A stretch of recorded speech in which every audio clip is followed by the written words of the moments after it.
nagdagdag ng panibagong pagkilala, ang award-winning actor na si John Lloyd Cruz sa kanyang mahabang listahan ng mga parangal sa showbiz, matapos makuha ang Bocalino d'Oro Prize sa Switzerland.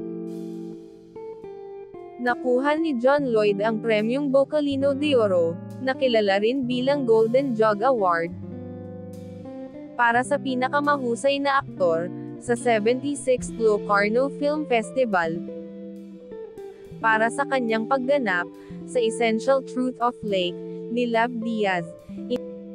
Nihayag ng Film Development Council of the Philippines noong Biyernes.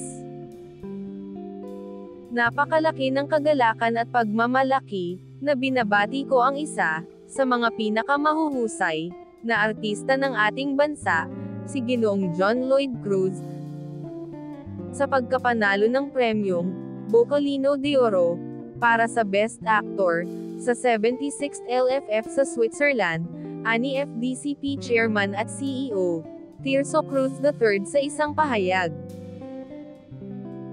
This award is much deserved by an artist of his caliber.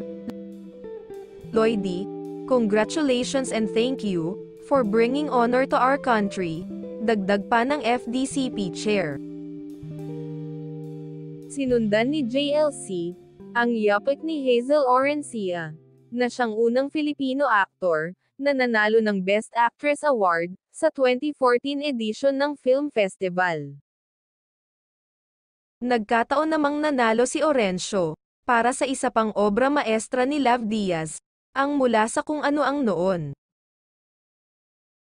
Ang Essential Truths of the Lake ay minarkahan ang pagbabalik ni Diaz sa Locarno mula nang manalo siya ng Golden Leopard Prize o ang Best Picture Award para sa parehong pelikulang Mula sa Kung Ano Ang Noon.